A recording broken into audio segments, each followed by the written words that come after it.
Bonjour les étudiants de la première année de baccalauréat international option français. Je vous présente l'unité 3, l'étude statistique des grains d'un sédiment. En arabe, الدراسة الإحصائية لحبيبات راسب. Cette étude est consacrée aux filières sciences expérimentales et sciences maths. Alors, l'activité numéro 1, on va l'aborder. Étude granulométrique d'un sédiment sableux. Granulométrique signifie l'étude du diamètre des grains de sable. L'étude des diamètres des grains de sable. Vous savez que les grains, ils sont subdivisés en plusieurs catégories. Il y a des grains de sable grands, des fins, des moyens, un mélange des grands et des petits, ainsi de suite. Donc, on va essayer de les classer et les étudier dans la granulométrie d'un sédiment sableux. Alors, je préfère ici commencer cette étude granulométrique, c'est-à-dire دراسة قياس حبيبات راسب رملي. Je préfère ici commencer cette étude granulométrique par la classification des éléments d'un sédiment selon leur dimension, selon leur diamètre. Dimension selon leur diamètre. Alors pour cela, pourquoi cette classification? Pour situer un petit peu les sables. Où se trouvent les diamètres des sables, c'est-à-dire par rapport aux autres diamètres des autres éléments qui constituent un sédiment. Les sédiments sont constitués de plusieurs éléments dont les diamètres varient. Donc, nous sommes obligés ici lorsque je parle des sables, ça veut dire que leur diamètre varie de 0,05 à 2 mm. Vous avez les sables grossiers, sables fins. Au-delà, c'est-à-dire si on dépasse 2 mm, on parle des graviers, cailloux. Si les dimensions sont encore très petites, on parle de la terre fine qui est constituée d'éléments grossiers, d'éléments fins, et argile qui a des particules très fines, qui est constitué des grains de particules très fines, inférieures à 0,002 mm. Alors, cette situation, ou bien cette classification, on l'appelle encore échelle granulométrique de référence. مقياس الحبيبات المرجعي. Alors, passons maintenant à l'analyse de granulométrique. Alors, avant d'aborder cette analyse, je préfère aussi, analyse granulométrique d'un sable, je préfère aussi de définir cette granulométrie. La granulométrie, qu'est-ce que la granulométrie? C'est l'étude de la variation du diamètre des grains d'un sédiment. L'étude de la variation des grains d'un sédiment s'appelle la granulométrie. Alors, pour réaliser une analyse granulométrique d'un sable, il faut le traiter. J'ai déjà expliqué le traitement d'un échantillon de sable dans la leçon de étude morphoscopique des grains d'un sable. Voilà, j'ai expliqué comment on va le traiter. Après le traitement d'un échantillon de sable, on met 100 grammes de ce sable sur le tamis supérieur, d'une série de tamis superposés. Donc, vous avez les tamis superposés, on met 100 grammes de ce sable sur le tamis supérieur d'une série de tamis superposés dont le diamètre diminue de haut en bas. Voilà, exemple, le diamètre 8, les grains passent au 4, les grains qui sont très petits passent au tamis de diamètre 4, les autres qui sont encore plus petits passent à 2, et ainsi de suite jusqu'à les plus petits qui ont un diamètre de 1 sur 6, c'est-à-dire 0,06. Voir le document 2, voilà. Vous avez ici le document 2, le document 2. Voilà 100 grammes de sable traité. On le met sur le tamis supérieur d'une série de tamis superposés. On secoue, on tamise si vous voulez. On obtient des grains. Dans chaque tamis, on obtient une quantité de grains. On pèse la quantité obtenue dans chaque tamis après tamissage avec cette série de tamis superposés. Chaque tamis retient une quantité de grains de sable étudiés. Des grains de sable étudiés, on les pèse. Puis, lorsqu'on les pèse, on les pèse dans chaque tamis. Ça constitue ce qu'on appelle le pourcentage des masses. Lorsqu'on les pèse, par exemple ici, dans ce tamis numéro 1, le numéro 1, il a retenu 6,25 grammes pour 100 grammes. Ici, l'autre, il a retenu 11, l'autre a retenu 20. C'est ce qu'on appelle le refus des pourcentages des masses. Le refus des pourcentages des masses. Le retenu, ce qui n'a pas pu passer, on l'appelle, lorsqu'on le pèse, on l'appelle refus des pourcentages des masses. Parce que c'est dans 100. Pourquoi on a ici mes pourcentages? C'est parce que c'est la quantité, la masse existante, la masse dans 100. C'est pourquoi on a ici 6,25%. Donc, vous avez ici le tamis à retenu, ou bien le refus du pourcentage, ou bien le pourcentage des masses. Le refus du pourcentage des masses est égal à 6,25 dans le tamis 1. Leur diamètre varie, on identifie aussi leur diamètre. Lorsqu'on les pèse, on identifie leur diamètre. Leur diamètre ici varie de 16 à 8 ou bien de 8 à 16, c'est la même chose. Ici, tentée de 4 à 8, et donc ce sont des intervalles ici. Donc T3, 2 à 4, 1 demi, 1, et ce sont des intervalles, ou bien la variation des diamètres. Les diamètres varient de 1 à 2. 1 mm à 2, c'est-à-dire la masse 24, par exemple, la masse 24,4 grammes des grains dans le tamis 4 ont un diamètre qui varie de 1 jusqu'à 2. On a donné les intervalles. Alors voilà le pourcentage des masses que vous voyez ici. Dans chaque tamis, vous avez 8 tamis, les voilà. Et vous avez les pourcentages des masses, ou bien le refus du pourcentage des masses. Le refus du pourcentage des masses. On vous demande ici de calculer le pourcentage cumulé. Qu'est-ce que ça veut dire le pourcentage cumulé? C'est l'addition de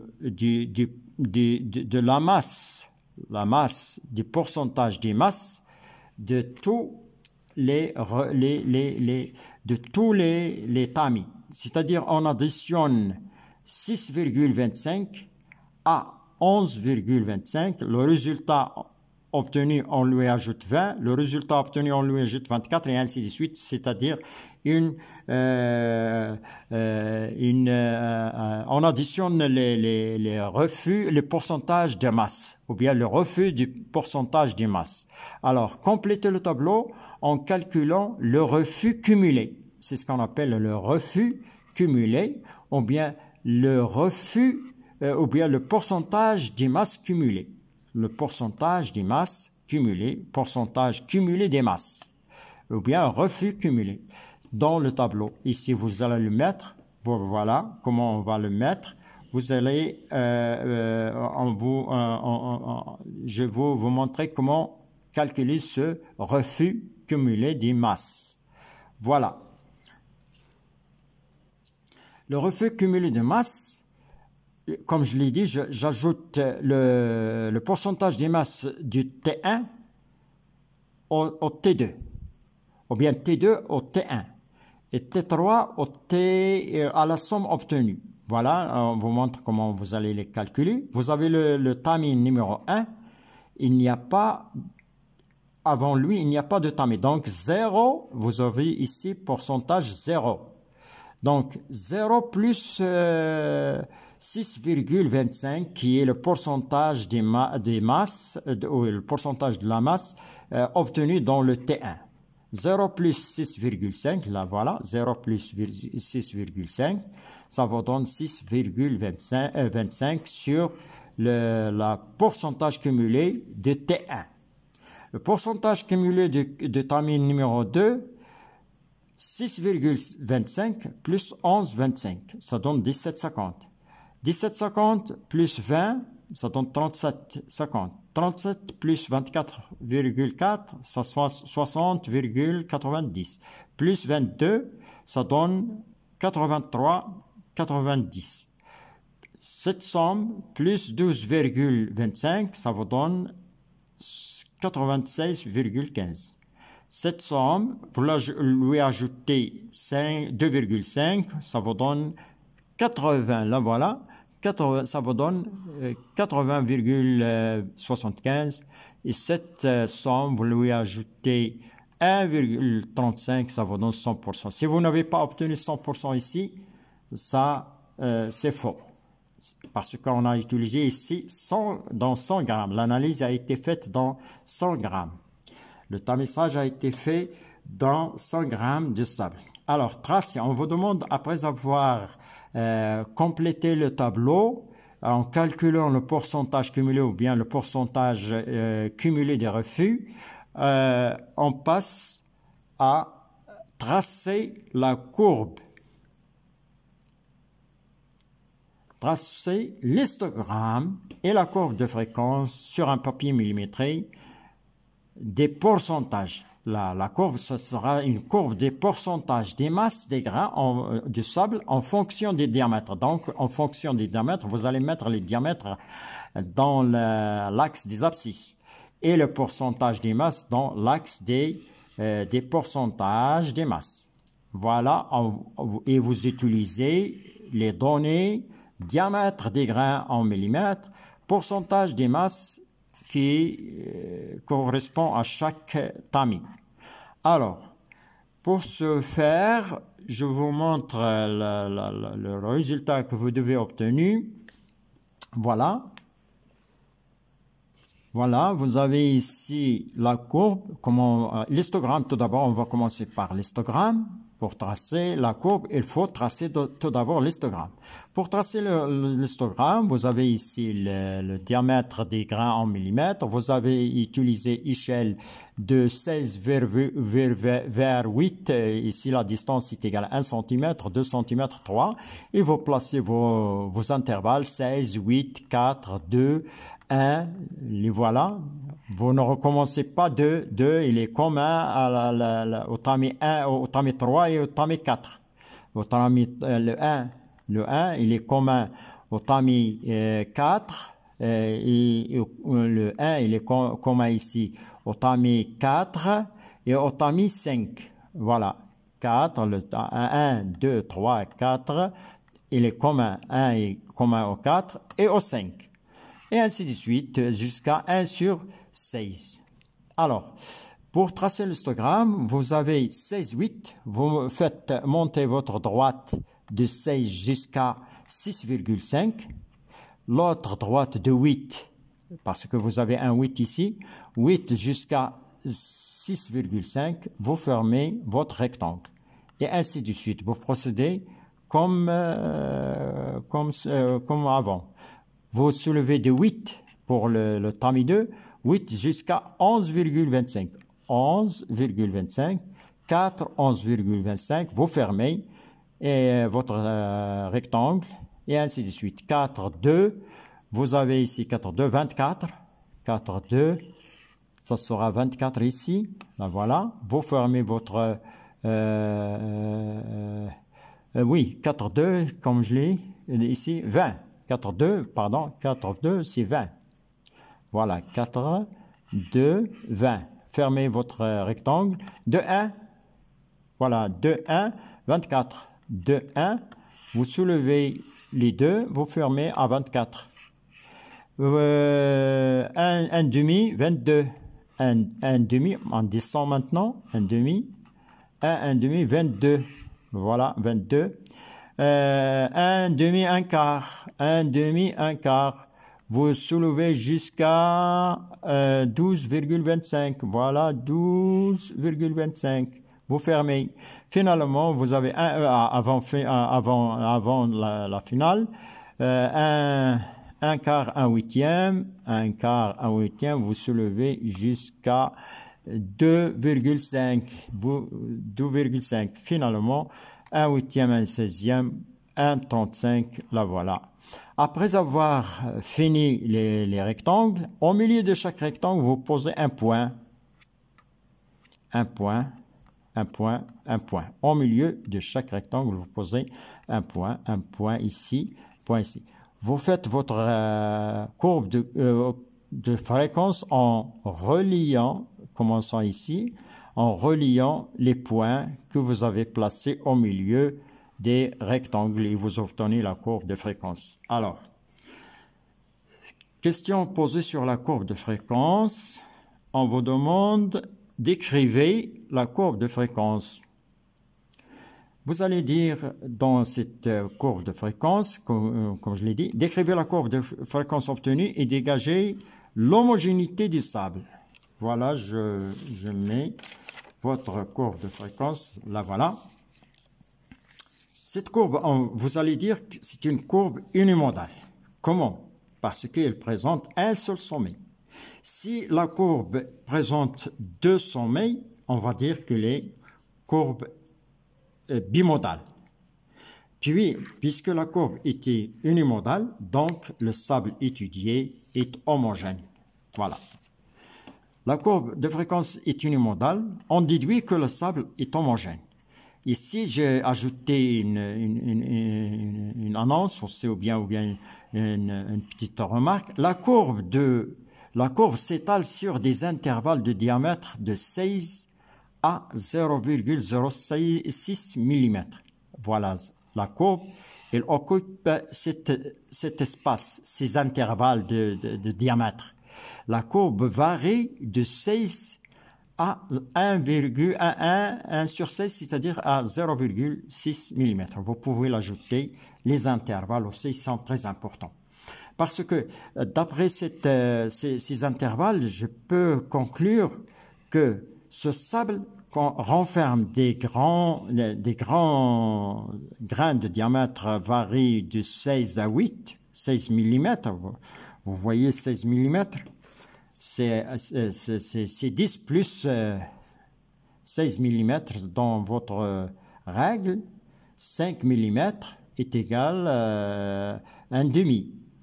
16 mm est égal à 1 plus 6. Donc, 1,6 ici, parce que 1 mm est égal à 10, 1 cm est égal à 10 mm. Vous avez 1 mm et demi ici. 1 mm et demi, puis vous avez 1 mm, c'est un trait.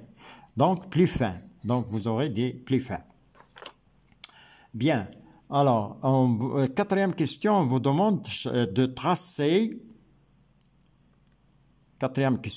tracer la courbe cumulative de ce sable sur un papier millimétré. Vous avez déjà les masses cumulées ou bien le refus cumulé dans le premier tableau. Vous allez revenir sur ce premier tableau, le voilà, et vous allez tracer. Vous avez ici le pourcentage des masses, on a tracé avec E. La courbe de fréquence et l'histogramme. Maintenant, on va utiliser les pourcentages cumulés pour tracer la courbe cumulative. Voilà la courbe cumulative. On vous montre comment on va la tracer. Toujours, vous avez le même diamètre, le même axe, 16, 8, ainsi de suite, 1 cm avec 1 cm. Et maintenant, au lieu d'utiliser les pourcentages, vous utilisez le pourcentage cumulé. Alors, premièrement, de 8 à 16 ou bien de 16 à 8, vous avez le pourcentage cumulé est égal à 6,25. Voilà, vous avez ici, on utilise le pourcentage. Ici, on utilise le pourcentage qui varie de 6,25 jusqu'à 100%. Donc, votre axe, il doit être divisé ou bien gradué jusqu'à 100. Vous utilisez 10, 20, 30, 40, 50, 60, 70 jusqu'à 100. Donc, pour situer les différents pourcentages cumulés.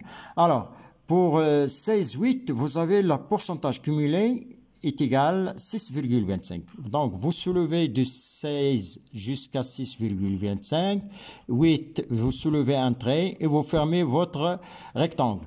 Le deuxième rectangle, il doit être sur le premier. Donc, vous finissez ce trait qui est le haut et qui sera la base du deuxième rectangle. Donc, vous finissez de 8 à 4, vous allez finir ou bien tendre ce trait jusqu'ici et vous mesurez 17,50. D'ici à 8, 17,50, là voilà. 4, 17,50. Vous soulevez jusqu'à 17,50 et vous fermez. Le troisième, vous avez 37,50. Vous le posez, vous finissez tout d'abord le trait vers la gauche et vous soulevez de 37,50. De 37,50 de 4. Puis 37,50 de 2. Voilà, 37,50 et vous fermez. Vous continuez, vous terminez vers l'intervalle suivant, vous terminez la base vers l'intervalle suivant et vous soulevez de 2 à 1, d'ici 2 à 1, vous soulevez jusqu'à 61,90. 61, voilà, 61,90. 61,80. Vous fermez votre rectangle. Vous continuez, vous continuez à faire la base du suivant. Continuez sur cette limite. Continuez à faire la base du rectangle suivant. Le rectangle suivant, il est 1 demi. 1 demi, 83. 90. 1 demi, 83. Vous soulevez jusqu'à 83, 90. Vous soulevez jusqu'à 83, 90. Vous fermez et vous continuez sur l'intervalle suivant. Vous mettez la base de l'intervalle suivant, c'est-à-dire de 1 demi, 1 quart. 1 demi, 1 quart, 96,15. Voilà. 95, 80, ici, là voilà, vous d'abord faites la base du rectangle et vous soulevez jusqu'à 80, c'est-à-dire 1 demi, 1 quart, 1 demi, 1 quart, vous soulevez jusqu'à 96,15 et vous fermez. Alors, vous continuez la base du suivant et vous soulevez jusqu'à 98,65 à partir du rectangle angle avant. Vous soulevez jusqu'à 98,65, là c'est très petit, et vous fermez et vous continuez sur le dernier intervalle, 1/8, 1/16e, vous continuez votre limite ici et vous soulevez avec 100%. Vous arrivez à 100%, voilà. On a tracé, si vous voulez, les rectangles de la courbe. Maintenant, la courbe, ça sera la diagonale. Vous tracez un trait qui passe par la diagonale des rectangles. La diagonale des rectangles, c'est ici, c'est-à-dire le milieu des rectangles, vous tracez votre courbe. En passant par les points de croisement ici, de chaque rectangle qui est en bas et celui qui est au-dessous.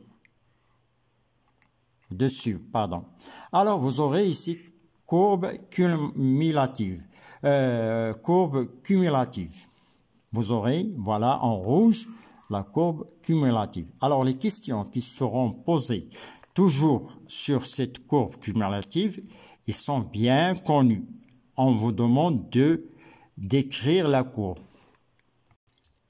On vous demande, quatrième question, d'écrivez la courbe cumulative.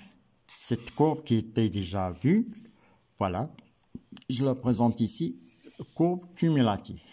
Décrivez-la. Vous allez dire que la courbe a une pente ici faible. Si vous avez une courbe qui est redressée vers l'axe des pourcentages cumulés, vous allez dire que la courbe a une pente faible, forte. Voilà, exemple ici. Ici, vous avez ici la pente, la courbe cumulative d'un sable B. Cette pente est faible parce que elle est un petit peu, la courbe n'est pas redressée vers le haut. Elle est inclinée vers l'axe, un petit peu vers l'axe des diamètres. Lorsque la courbe est redressée, c'est-à-dire comme cette courbe, là, courbe cumulative en bleu, on va dire que cette courbe cumulative a une pente forte. Le diamètre, voilà, il s'étale sur des diamètres qui sont très courts, d'ici jusqu'ici. Voilà la fin de cette courbe, voilà.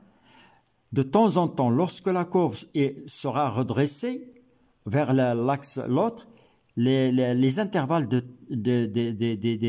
diamètres sera court, c'est-à-dire il va tomber.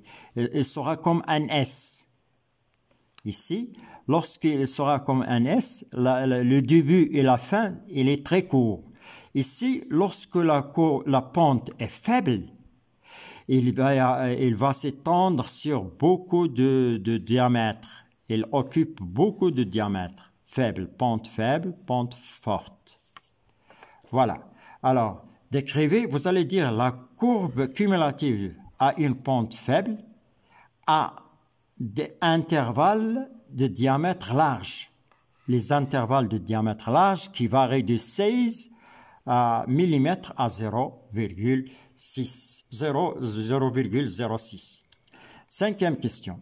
On vous demande de déterminer les valeurs des quartiles et calculer l'indice de Trask. S0 est égal racine carrée de Q3 sur Q1. Alors, dans chaque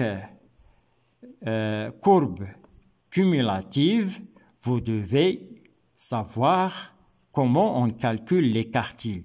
Quartile, ça veut dire le quart numéro 1, le quart numéro 2, un quart, c'est-à-dire le quart numéro 1, le quart numéro 2, le quart numéro 3. Alors, on va éclaircir ce calcul. Alors, calcul de Q1. Qu'est-ce que le Q1 tout d'abord? C'est l'abscisse correspondant à l'ordonnée 75%. Voilà Q1. C'est cette abscisse correspondant à l'ordonnée 75%. Q2, qu'est-ce que Q2? C'est l'abscisse qui correspond à l'ordonnée 50%. Q3, c'est l'abscisse correspondant à l'ordonnée Q 25%. 25%, 50% et 75%. Voilà, ce sont des abscisses qui correspondent à ces valeurs 75%, 50% et 25% pour Q3. Alors, comment on va les calculer? Le calcul se fait avec la règle de 3. La valeur, pour déterminer la valeur de Q1, on applique la règle de 3. Comme suivante. Alors, Q1 est égal 1 cm est égal à 0,5 mm de diamètre. Alors, c'est ce qu'on appelle la première ligne de la règle de 3. Alors, que ça signifie c'est 1 cm et 0,5? Je reviens sur la courbe. 1 cm, c'est l'échelle utilisée pour l'axe des abscisses. J'ai dit ici, entre 16 et 8, 1 cm. Entre 8 et 4, 1 cm. Et ainsi de suite. Entre 4 et 2, 1 cm. 1 cm, 1 cm, donc c'est l'échelle.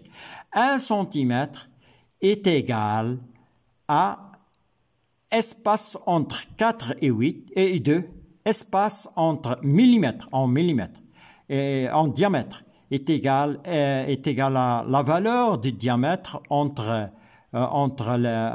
chaque intervalle, si vous voulez. C'est-à-dire, 1 cm est égal à 1 cm sur l'échelle, 1 cm est égal à combien de diamètre? Si je prends par exemple la valeur 1,5. 1 cm est égal à 1 diamètre moins 1,5 de diamètre. Ça, ce sont des diamètres. 16 mm de diamètre, 8 mm, 4 mm. Donc, j'utilise l'échelle 1 cm pour calculer Q1 qui est l'abscisse qui correspond à 75%. Je mets la règle de 3. La première ligne signifie 1 cm est égal à 1 cm, le centimètre est égal à 1 moins 2, 1 moins 1,5, 1 moins 1,5, 1 moins 1,5, c'est-à-dire 0,5 mm. Ça, ce sont des millimètres ici. 1 moins 1,5, 1 mm, moins 1,5 mm, ça vous donne 0,5 mm. Voilà la première ligne. 1 cm est égal à 0,5 mm de diamètre.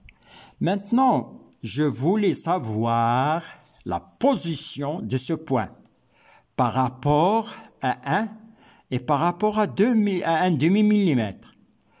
Par rapport à 1 millimètre, quelle est la position de ce point-là?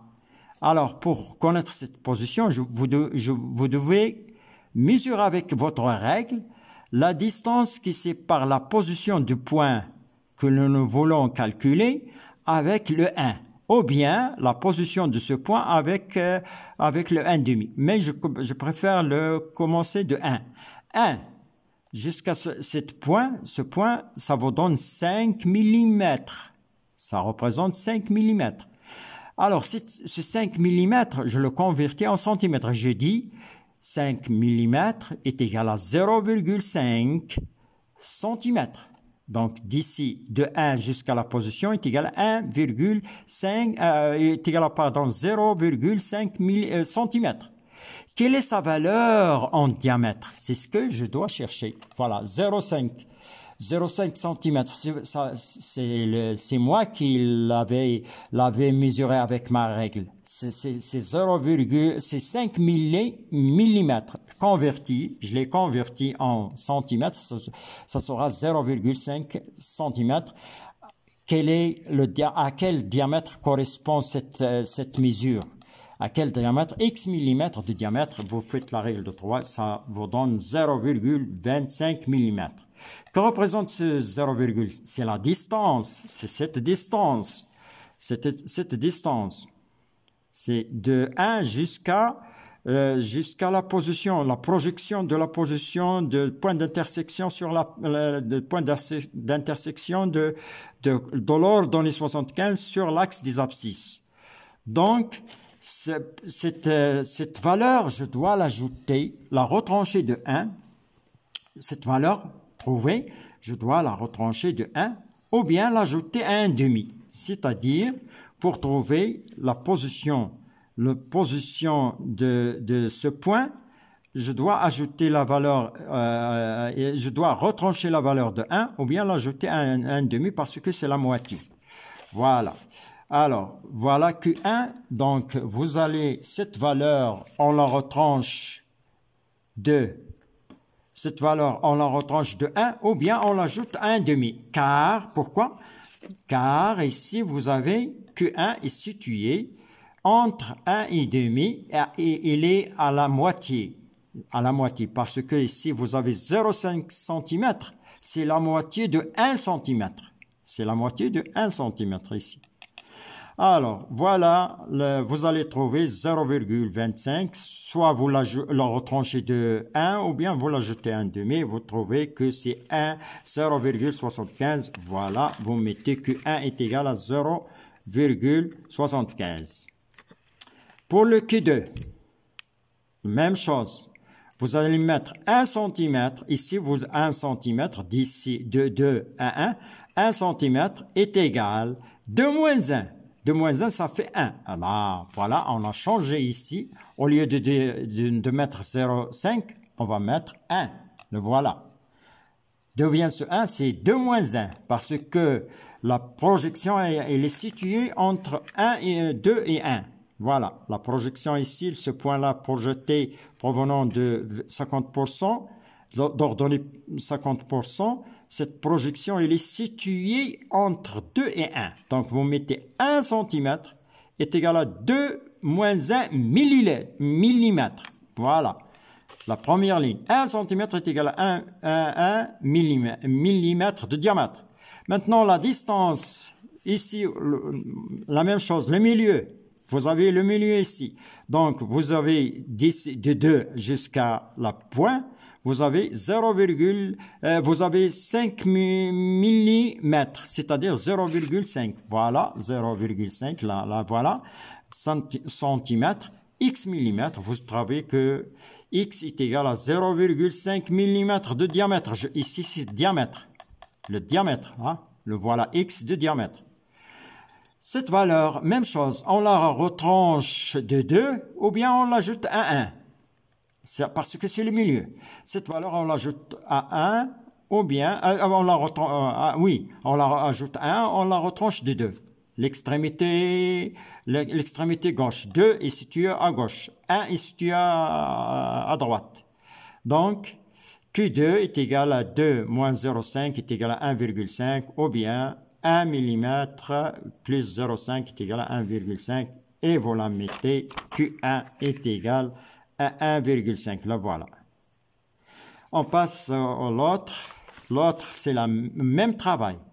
1 cm est égal à la différence de 1 cm est égal à la différence de quoi? Si je reviens sur Q3, la différence 1 cm est égal à 4 moins 2, c'est 2. Voilà, le 2, le voilà. 1 cm est égal à 2, c'est-à-dire 4 moins 2. Et vous mesurez la distance de 4 jusqu'à ce point, ça vous donne 4 mm. Vous le convertissez en 0,4 cm, x diamètre. Vous trouvez que 0,8, cette fois-ci, ce n'est pas la moitié, vous la retranchez. On retranche de 4. Et il n'y a pas de moyen que de retrancher de 4.